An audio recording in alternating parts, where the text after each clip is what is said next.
kahit na napakaliit na butas na nakikita mo na posibilidad na makukuha mo yung pangarap mo, i-grab mo yun mga katoto, panghawakan mo yun. Wag na wag kang susuko kung may pangarap ka. Kapag sumuko ka, talo ka.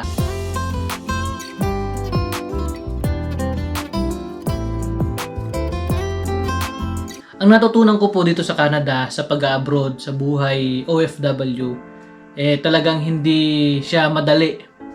Hindi madali na yung iisipin natin na kapag nasa Pilipinas tayo, yung mga pamilya natin sa Pilipinas, kapag may pamilya tayo sa ibang bansa, so parang napakaganda ng buhay nila, maraming pera, nakabibili yung mga gusto nila, masaya sila. Yun yung isip natin kapag nasa Pilipinas tayo. Nung nakapunta po ako dito sa Canada, naging OFW po ako, na-realize ko na hindi po pala ganun kadali ang buhay ng OFW. So, talagang sakripisyo, talagang magtitiis ka sa mga gutom, pagod, puyat, yung problema na kakaharapin mo. Problema mo dito sa ibang bansa, problema sa Pilipinas. Ganun po yung pakiramdam ng isang OFW. Yung bigat na nararamdaman ay nandoon. So, ano po yung natutunan ko doon mga katoto? Na dapat ang ibilang isang OFW, magtira ka sa sarili mo. Maging habang kumikita ka, mag-ipon ka. Habang malakas ka, dapat gawin mo kung ano yung nagpapasaya sa'yo. Lahat ng pinaghihirapan mo, dapat may napupuntahan sa tama. Hindi po yung basta-basta na waldas ka ng waldas. Yun po yung natutunan ko kasi marami po akong kilala na matagal na po sila sa pag-abroad, pag-uwi sa Pilipinas, broke sila. Kumbaga, hindi nila kayang mag-survive kasi nawala na po yung mga pinaghirapan nila, na nawala po yung yung mga inipon nila, yung mga pinadala nila sa Pilipinas sa pamilya, na walang saysay po yun mga katoto. Kaya yung mga bilang isang OFW, dapat tayo po ay mag-ipon. Hindi po lahat ibibigay sa pamilya. Yun po yung natutunan ko kasi nung una po ako dito sa Canada mga katoto, bigay po ako ng bigay sa pamilya. Halos wala pong matira sa akin. Wala pong matira sa akin mga katoto. So, ang nangyari po mga katoto, nung napangasawa ko po si Commander, tinuruan po niya ako kung paano yung totoong buhay ng Canada. Yung buhay isang OFW. So, sabi niya, wag mong mag-aksaya ng panahon sa magtrabaho ng trabaho, tapos padala ka ng padala sa Pilipinas na walang mangyayari mga katoto. Kasi sabi niya sa akin, magtira ka sa sarili mo, mag-ipon ka, i-prepare mo yung kinabukasan mo kasi walang tutulong at tutulong sa'yo kung hindi lang sarili mo mga katoto. Ganon yung naging turo niya sa akin. So, dapat mga katoto, ibilang isang OFW, yung natutunan ko mga katoto, habang malakas ka, talagang pag-ipunan mo. Mag-ipon ka na mag-ipon para sa sarili mo. Kung pwede ka mag-invest sa Pilipinas, mag-invest ka ng mga lupa, ng mga business, ganyan. Yung pagkakakitaan. Kasi hindi po habang buhay tayo nasa ibang bansa. At hindi po habang buhay tayo ay malakas. Kailangan po natin na magpahinga sa pagiging isang OFW. Minsan maisipan po natin na pagod na tayo dito sa ibang bansa. Gusto natin bumalik na ng Pilipinas para mag for good. So kung makapag-ipon po tayo mga katoto, nakapag-invest po tayo doon, meron po tayong panimula na gagamitin. So ganun po yun mga katoto. Marami po ako nakakakwentuhan dito na retire na sila. Magre-retire na sila at tinatanong ko kung ano yung plano nila sa buhay, kung ano po yung plano nila na magtira dito sa Canada o tumira sa Pilipinas. Sabi nila, iba pa rin ang saya sa Pilipinas. Iba pa rin yung buhay sa Pilipinas. Lumabas ka lang dyan, yung araw mo, magiging parang masaya na, parang fulfill na yung social life mo. Dito kasi sa Canada mga katoto, wala kang makikitang nakatambay sa daan. Wala kang makita na nagtitinda sa kalsada. Wala kang makita na masaya dyan sa labas na nagkukwentuhan. Wala po mga katoto. Ang buhay dito sa Canada, puro lang nasa bahay, trabaho, bahay, trabaho, bahay, trabaho, tapos minsan mamamasyal, ganun lang. Pero yung social life sa labas, wala po mga katoto. Malungkot dito sa Canada, lalo na kapag ka-winter. So, wala pong masyadong pumapasyal, wala pong mga pasyalan na open kasi winter. So, ang nangyayari po mga katoto, puro trabaho yung mga tao, puro bahay, trabaho na lang, ganun po yung ginagawa. Tulog, kain, trabaho, ganun na lang po yung ginagawa nila mga katoto. So, nakita ko ang kahalagahan ng buhay mga katoto. Dapat habang maaga pa, habang bata pa po tayo, mag-ipon na mag-ipon. Para in case na kung ano pong mangyari sa future natin, kung ano po yung maging desisyon natin sa buhay, meron po tayong gagamitin. Tapos, wag po tayo magbase sa isa lang. Kung permanent residence ka dito sa Canada or dyan sa ibang bansa, tapos parang nagiging kampante ka na parang dito ka na, parang okay ka na kasi kumikita ka. So, dapat pala, ang maging mindset natin, huwag tayong makontento na nandyan na lang tayo. Kumbaga, kahit permanent residence ka, kapag ka nagkasakit ka mga katoto, EI ang magbabayad sa'yo, pero yung kalakasan mo, yung lakas ng katawan mo, mawawala mga katoto kapag ka natrabaho na tayo ng trabaho. Tapos yung enjoyment natin sa buhay, mawawala. So, habang maaga pa mga katoto, mag-ipon tayo para mag-invest kung saan mo gusto. Mas mainam po kung sa Pilipinas mag-invest kasi doon naman po talaga yung buhay natin, di ba? Kahit na citizen ka na sa isang bansa, pero yung utak at puso mo talaga, nandun pa rin sa Pilipinas, hindi nawawala. Alam po natin yan mga katoto. Yung mga ibang lahi nga gustong pumunta sa Pilipinas, di ba? Tayo, what more pa kaya tayo na Pilipino na talagang doon tayo, pinanganak, doon tayo nabuhay, di ba? So, yun mga katoto. Tapos, alam mo ba mga katoto, yung natutunan ko din sa trabaho ko ngayon, bilang isang healthcare aide, bilang isang nag-aalaga ng mga matatanda dito sa Canada, napakaikli ng buhay mga katoto. Although, yung mga yan, 100 years old na, marami na silang pinagdaanan, tinatanong ko sa sarili ko mga katoto, kapag inaasikaso ko yung isang matanda, na tinatanong ko sila kung ilang taon na sila, sasabihin nila 90 plus, 100 plus, 80 plus. So, tinatanong ko mga katoto, yung mga ibang matatanda hindi na sila makalakad, hindi na sila magawa yung gusto nila. Tapos, tinatanong ko sa sarili ko, ano kaya yung naging buhay nito? Ano kaya yung naging kwento ng buhay nila? Naging maganda ba? Naging masaya ba? Naging busy ba sila sa trabaho? Ano kaya yung naging kwento ng buhay nila? So, ganun mga katoto. Tapos, yung mga iba, nanonood na lang sa TV. Yung iba, nagbabarahan na lang. Yung iba, hindi na sila, wala na. Kumbaga, hindi sila nagsasalita, nakatulala na lang lagi. Ganun po yung nakita ko sa buhay mga katoto. Na parang, ang buhay ay napakahalaga. Habang malakas tayo ay napakahalaga. Habang gumigising tayo sa isang araw, napakahalaga mga katoto. Pasalamatan natin yon. At dapat maging productive tayo, maging makabuluhan yung buhay natin sa bawat araw. Kasi katulad namin mga katoto, katulad namin ni Commander, sabi ko sa kanya, gawa tayo ng mga video para one day pag matanda na tayo, or one day pagka pumunta na tayo sa Pilipinas, may panoorin tayo. Mayroon tayong alaala dito sa Canada, yung mapapanood natin yung nakaraan natin, kung ano yung pinagagawa natin noon. Ganun po yung mga katoto. Alam po ba mga katoto, yung mga matanda lagi na lang nanonood ng TV. Alam po natin yan. Internet na po yung gumagana na ngayon. Social media na po yung gumagana na ngayon. So, mababalikan mo po yung dati mong buhay sa ngayon. Kasi ngayong panahon na to, pwede mo nang balikan yung buhay mo dati. Makikita mo na gumagalaw ka, makikita mo yung mga picture mo, makikita mo na kung ano yung ginagawa mo dati dahil sa social media, katulad ng YouTube, Facebook, ganyan.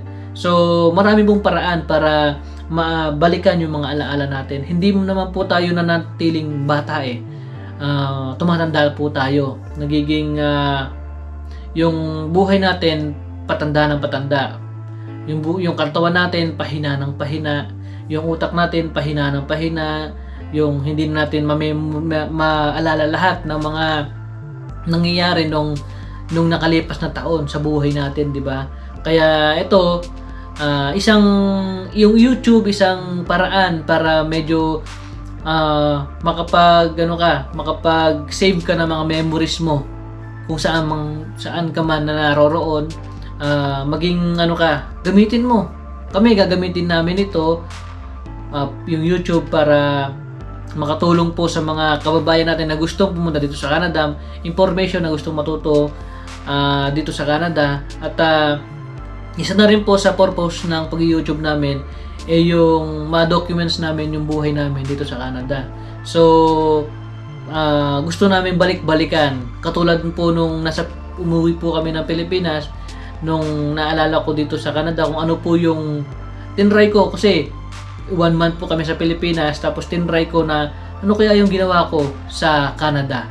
Binalikan ko po yung video namin. So ganun pala yung environment mo, kapag nandun ka na sa Pilipinas, sa environment mo sa Pilipinas na, tapos maalala mo bigla ilang araw ka na doon, ilang buwan ka na doon, maalala mo na kung saan ka nang galing na bansa. Example ako sa Canada, iisipin ko, alalahanin ko, ano kaya yung ginawa ko nung nasa Canada. So babalikan ko yun. Mga memories, mga katoto, napaka-importante.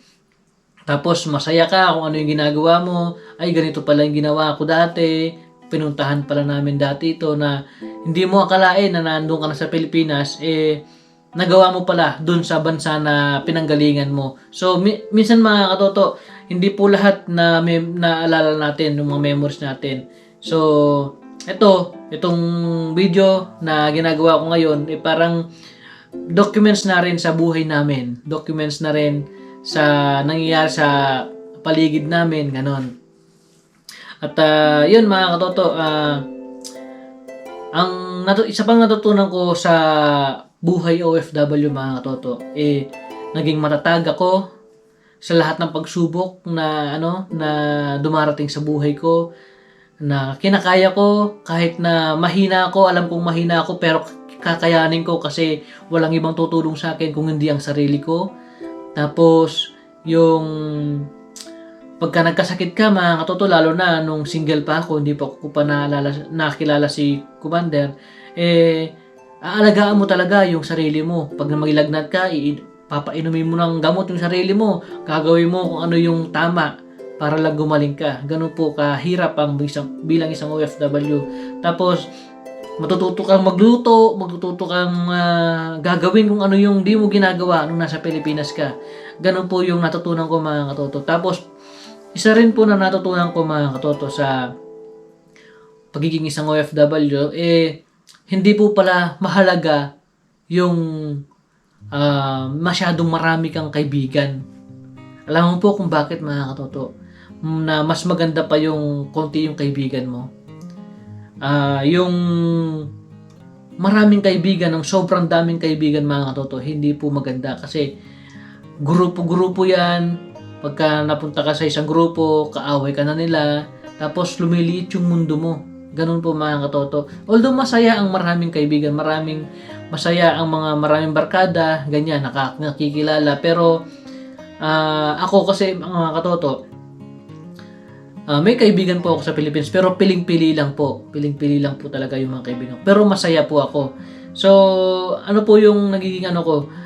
Dapat yung pagiging isang OFW, matuto kang mamuhay mag-isa, matuto kang maging masaya mag-isa, kasi hindi all the time meron kang kaibigan na nandyan lagi sa tabi mo. At matuto kang maging pasayahin yung sarili mo kung ano man yung ginagawa mo. Ganun po, mga katoto. Kaming dalawa ni Commander, dalawa lang po kami dito sa bahay. Bakit? Sabi ko sa kanya, alam ba mahal, sabi ko, napansin ko sa buhay natin, kahit ang dalawa lang tayo, napakasaya natin. Sabi ko sa kanya, hindi nawawalan ng saya yung araw-araw na pagsasama namin. Namimiss namin yung isa't isa. Ganon. Sabi ko sa kanya, alam mo, sa trabaho ko, natutunan ko na dapat yung araw-araw nating buhay, ipahalagahan natin. Kasi gusto ko yung i-expend ko sa'yo yung time ko, pasayahin kita, yung oras, dapat nandyan ka lagi, yung nandyan ako lagi sa tabi mo. Tapos, mahalaga yung yung makasama mo yung mahal mo sa buhay, mga katoto. So, kung may pamilya ka, i-expend mo yung spare time mo sa pamilya mo. Magtrabaho ka, walang masama doon, pero spare time mo sa pamilya mo, mga katoto. Ganun po yung ginagawa ko. At gusto kong si Commander, gusto kong makasama siya sa araw-araw. Gusto kong maging masaya kami lagi araw-araw. Ganun po kasi ayokong mawala yung love namin, ayokong mawala yung time namin sa isa't isa. Ganun po, mga katoto. Kasi karamihan po, mga katoto, dito lalo na dito sa Canada, may double job, triple job, marami. Yung double job mo sa isang araw, minsan hindi ka na nakakauwi sa bahay nyo, hindi mo nakikita yung pamilya mo. So, yun po, mga katoto. Kasi kailangan mo mag-double job, triple job para lang makasurvive, para lang makahanap, makaano ka ng bills, makabayad ka ng bills. So, para sa akin, mga katoto, disiplina sa sarili, lalo na sa mga paggastos, at saka yung quality time para sa pamilya, yun yung pinakamahalaga sa buhay natin, mga katoto. Lalo na yung quality time natin kay God, yung pasasalamat natin, yung hindi tayo nakakalimot kay God, yun. Isa sa pinakamahalaga yun, mga katoto. Tapos pamilya. Ganun po, mga katoto, yung natutunan ko dito sa Canada na hindi madali, pero kaya naman, kakayanin. Ganun po, mga katoto. So, maghihigop po muna ako ng kape.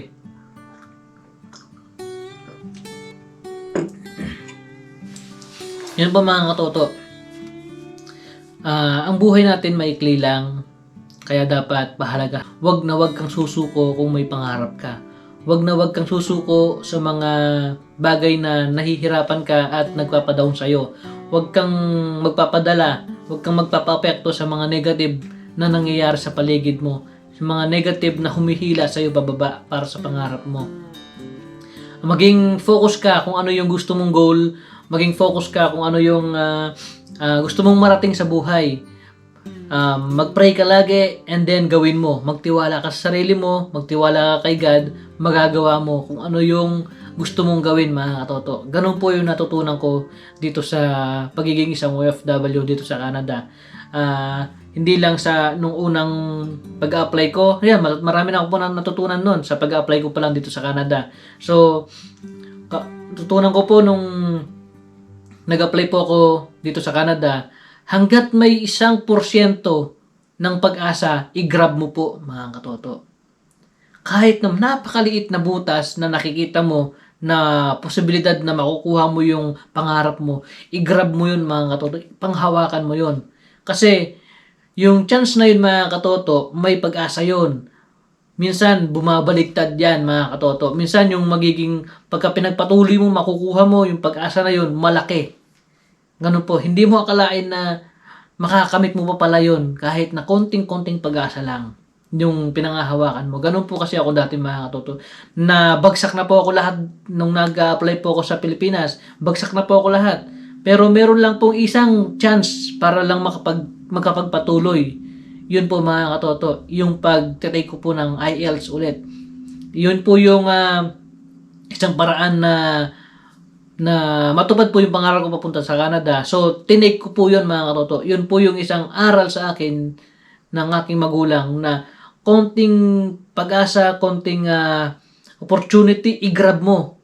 Hanggat may opportunity, i-grab mo. Huwag kang susuko. Kapag sumuko ka, talo ka. Ganun po yun, mga katoto. Pero pagka may konting pag-asa, ginrab mo, pinagpatuloy mo, may chance ka pang manalo. May chance ka pang makakuha dun sa minimithi mong pangarap. Ganun po mga katoto. Wag na wag po tayong susuko hanggat may buhay may pag-asa. Hanggat malakas tayo may pag-asa. Yung ngang mga hindi kumpleto ng katawan, ginagawa nila yung gusto nila, di ba? Tayo pa kayang mga kumpleto. Tapos, nagagawa natin yung gusto natin. So, yun po mga katoto. Sana yung pong mga natutunan ko bilang isang OFW, bilang isang malayo sa Pilipinas, sa pamilya sa Pilipinas, sana may natutunan po kayo dito sa video na to. Sana maging inspired po sa inyo na pagkuhanan niyo po ng inspirasyon para maging matibay po kayo sa lahat ng pagsubok na darating sa inyo. Sa mga mga plano niyo sa buhay na sana balang araw yung paghihirap natin bilang isang OFW mapalitan na ng saya, mapalitan na ng pag-asa na yung gusto nating umuwi sa Pilipinas, yung gusto nating magkaroon ng business, yung gusto nating buhay na gusto nating makamit, gusto nating maranasan, makakamit na natin at maranasan na natin. So yun po mga katoto, maraming salamat po talaga sa inyong lahat. Maraming salamat po sa pagsuporta sa aming YouTube channel. At kung hindi ka pa po nakapag-subscribe, so don't forget to subscribe, like and share sa aming YouTube channel. Mag-iingat po kayo lagi dyan mga katoto, and God bless po sa inyong lahat. Bye-bye po mga katoto. Hanggang sa susunod nating pagkikita.